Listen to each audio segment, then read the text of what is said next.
Kenya redécouvre la vie en liberté. Cette jeune femme vient de passer 9 ans en prison, condamnée pour avoir fait une fausse couche. Elle a 17 ans lorsqu'elle tombe enceinte suite à un viol. À une semaine du terme de sa grossesse, elle ressent de violentes douleurs.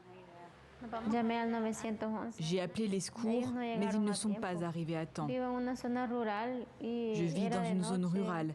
Il faisait nuit. J'étais seule et sans personne pour m'aider. Alors je m'en suis remise à Dieu et j'ai accouché toute seule.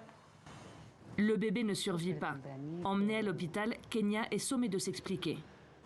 Quand je me suis réveillée, j'étais à l'hôpital, entourée de policiers qui prenaient des photos de moi. Ils me posaient des tas de questions. Et moi, je leur demandais « Où est mon bébé ?» J'essayais de leur expliquer ce qui s'était passé. Mon bébé, ils ne l'avaient même pas emmené. Ils l'avaient laissé par terre, chez moi. Kenya passe directement à la case prison. Lors du procès, l'unique témoin contre elle est l'un des policiers. Ces mots ont compté plus que les miens et j'ai été condamnée à 30 ans de prison. Rares sont ceux qui brisent le tabou. La police et le corps médical sont sous pression pour dénoncer les cas suspects.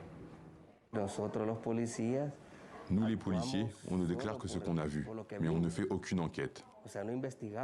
On constate juste qu'une femme se trouvait dans tel endroit avec un bébé ou un fœtus, mais on ne cherche pas à savoir quelles étaient les circonstances, ni ce qui s'est réellement passé.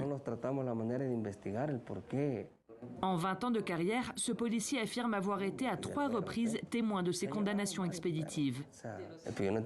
Je ne comprends pas pourquoi la justice marche comme ça et ne prend en compte que la parole du policier. La plupart des policiers considèrent encore les femmes comme des êtres inférieurs. La police est une corporation très machiste. Au Salvador, l'avortement est strictement interdit dès la conception et quelles que soient les circonstances. Il est même pénalisé comme homicide avec circonstances aggravantes.